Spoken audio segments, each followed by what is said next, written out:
धन्यवाद अध्यक्ष महोदय।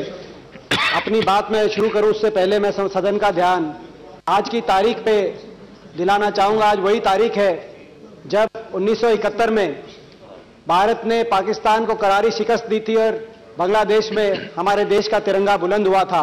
आज मैं अपने उन सभी शहीदों को शत नमन मैं भी होता और मैं समझता हूं पूरा हमारा हाउस भी इसमें संबद्ध है, जिन्होंने हमारे देश को इतनी शानदार युद्ध में जीत दिलाई थी।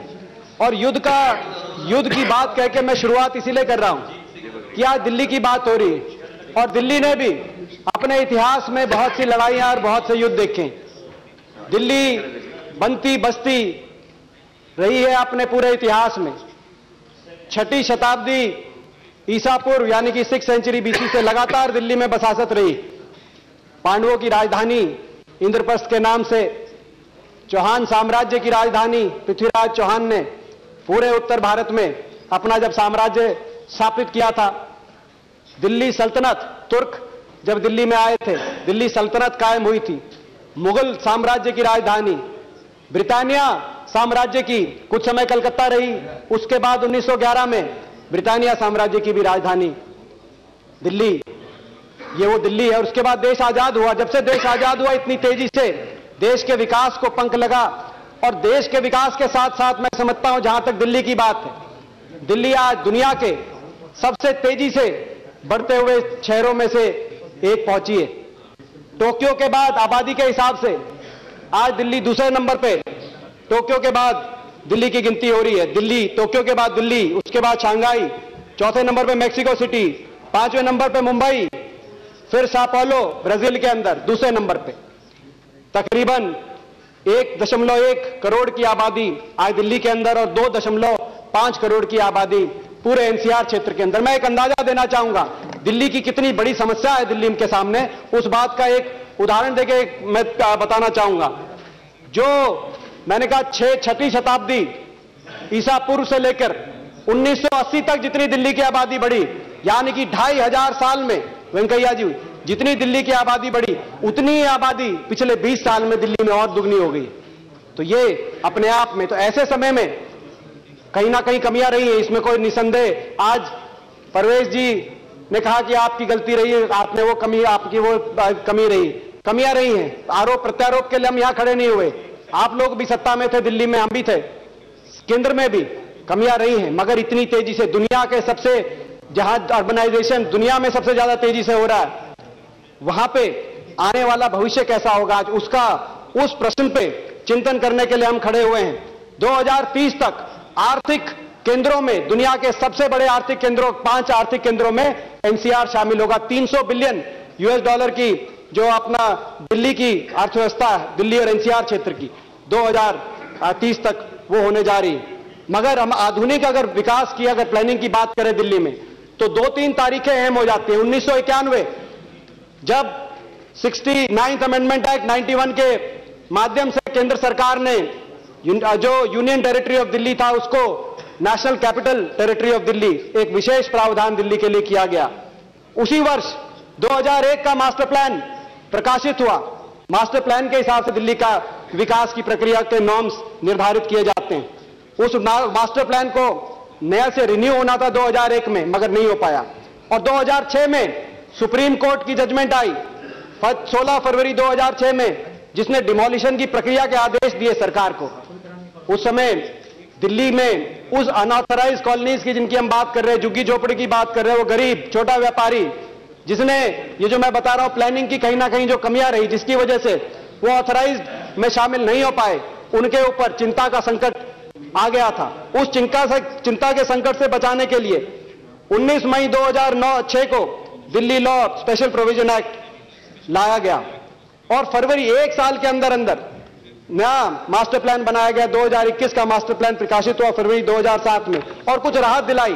कानूनी दंडवत प्रक्रिया से इन अनऑथराइज्ड जो स्ट्रक्चर्स थे, अनऑथराइज्ड कॉलोनीज थी, झुग्गी झोपड़ी थी, उनको बचाने का प्रयास किया। आज आप ये बिल लेके आए हैं, हम इसके समर्थन में आप यहां पे अपना वक्तव्य दे रहे हैं। इस बिल के माध्यम से ना सिर्फ अनऑथराइज्ड डेवलपमेंट को प्यूनिटिव एक्शन यानी कि कानूनी दंडवत प्रक्रिया से बचाया जाना इसका उद्देश्य है, मगर समयबद्ध और योजनाबद्ध तरीके से आने वाले 3 सालों में 2017 तक आप झुग्गी झोपड़ी और स्लम डवेलपर्स को रिलोकेट करने का भी इस बिल के अंदर आपने कहा है। रेगुलराइजेशन अनऑथराइज्ड कॉलोनीज की, जैसे कि मेरे साथी प्रवेश वर्मा ने जिनका लोकसभा क्षेत्र और मेरा लोकसभा क्षेत्र सटा हुआ है, उन्होंने जो बात की, मैं भी उस बात से पूरी तरीके से सहमत हूं।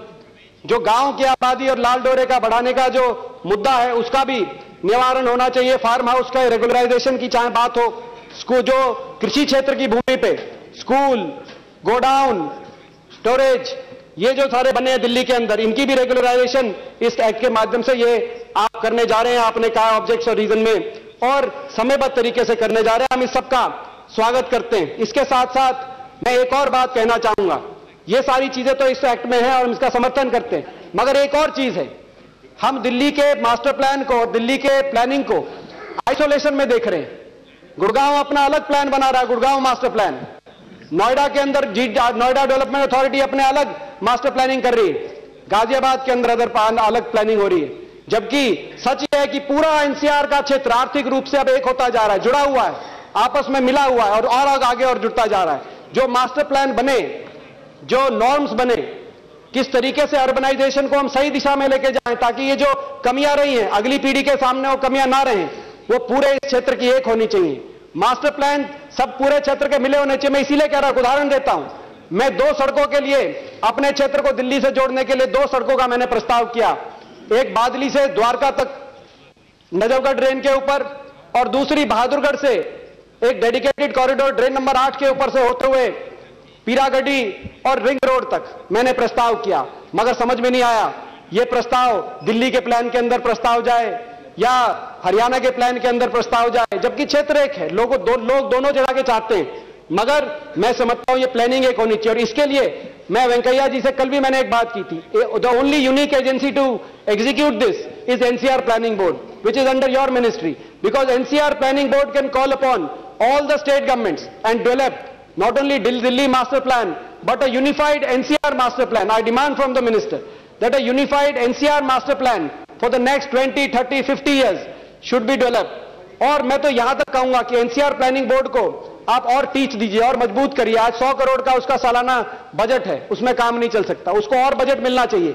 और एनसीआर के लिए मैं यहां तक भी आज मांग करूंगा कि एनसीआर के लिए जिस तरीके से नॉर्थ ईस्ट के लिए एक मंत्रालय आपने अलग बनाया, ये एनसीआर 2030 में दुनिया का सबसे बड़ा आर्थिक केंद्र बनने जा रहा है। इस एनसीआर के योजनाबद्ध विकास के लिए भी एक अलग से मंत्रालय, सरकार को एक अलग से मंत्रालय के लिए विचार करना चाहिए। मैंने एक प्राइवेट मेंबर बिल भी इस विषय पे मूव किया। आज हम आलोचना करने नहीं खड़े हुए, आलोचना करने चाहें तो हम भी कह सकते हैं, परवेज जी ने कहा आपकी कमियां रही, हम भी आरोप प्रत्यारोप लगा सकते हैं। हम कहें कि 98 से 2004 तक दिल्ली का मास्टर प्लान 2001 के बाद 2021 का मास्टर प्लान 2001 में आना था, क्यों नहीं आया जब आपकी सरकार थी, दिल्ली के अंदर भी और केंद्र के अंदर भी। हम कह सकते हैं, हम ये भी कह सकते हैं कि हमारा बिल है, इस बिल में हम जो हमारा 2011 का बिल आया था और जो ये बिल आया था, इसका मैं देख रहा था, तुलना कर रहा था, मेरे को केवल एक ही चीज में फर्क लगा, कोई एक शब्द का भी फर्क नहीं है। 8 जगह मगर जहां 2014 लिखा हुआ है उसको हटा के 2017 करने का काम वेंकैया जी आपके दफ्तर ने कहा। एक कंप्यूटर जो जानते हैं,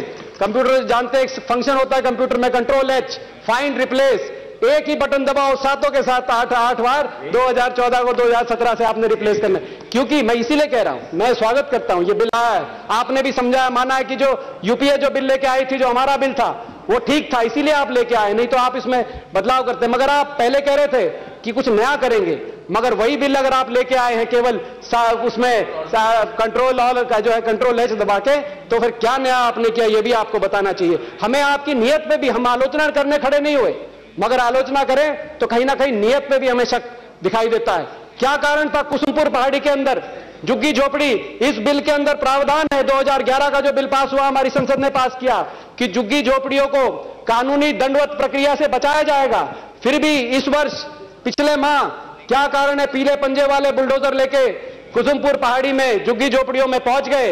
और जब हमारी पार्टी के उपाध्यक्ष राहुल जी गए और उन्होंने कहा कि अगर बुलडोजर चलेगा झुग्गी झोपड़ियों पे, गरीब की किसी कुटिया पे, तो पहले उन पे चलेगा, फिर उन पे चलेगा, फिर आज पीला पंजा। हम आलोचना कर सकते हैं कि आपकी नीयत में कहीं ना कहीं हमें शक होता है। आज भी मैं सदन के माध्यम से चेतावनी देना चाहता हूं सरकार को, बिल लाई, हम स्वागत करते हैं, हम समर्थन में खड़े हुए हैं, मगर दिल्ली के गरीब आदमी की अगर झोपड़ी पे, उनके मकानों पे अगर पीला पंजा या बुलडोजर चलेगा तो बुलडोजर पहले एक कांग्रेस सांसद के ऊपर से जाएगा, उसके बाद दिल्ली के गरीब आदमी के ऊपर होगा। हम यह चेतावनी देना चाहते हैं।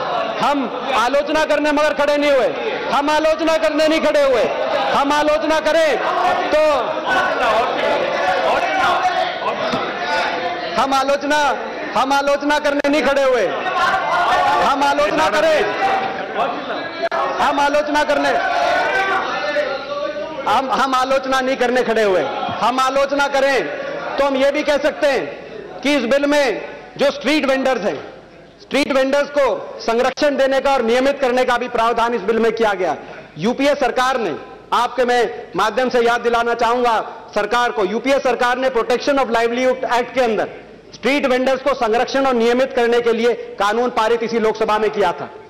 क्यों आज तक उसके रूल्स नहीं, क्योंकि गरीब आदमी के से जीविका से जुड़ा हुआ यह प्रश्न है, उसके रूल्स आज तक क्यों नहीं प्रकाशित हुए गजट ऑफ इंडिया में? हम समझते हैं कि जब वो रूल्स प्रकाशित हों, ऐसी सरकार को रूल को जल्दी प्रकाशित करना चाहिए। एक नया कानून हम बनाने जा रहे हैं उसी उद्देश्य के लिए। अगर वो रूल्स प्रकाशित हो गए होते तो दिल्ली के भी जो छोटे स्ट्रीट वेंडर हैं उनको संरक्षण के लिए एक नए कानून की आज आवश्यकता नहीं होती। मैं तो अंत में यही कहूंगा कि आज जो है ये बिल लेके आए हैं, सरकार बिल लेके आई है, हमारा ही बिल है, हम इसका समर्थन करते हैं और सरकार से यह आग्रह करते हैं कि एक कॉम्प्रिहेंसिव प्लानिंग एनसीआर की अगले 50 साल तक के लिए करनी चाहिए सरकार को, और उसमें पहल वेंकैया जी का मंत्रालय कर सकता है, एनसीआर प्लानिंग बोर्ड कर सकता है। कल भी मैंने जब दिल्ली मेट्रो पे बहस हो रही थी उनसे इस बात के लिए आग्रह किया था। हमारी शुभकामनाएं वेंकैया जी के मंत्रालय के साथ, इस सरकार के साथ इस बिल के लिए हैं।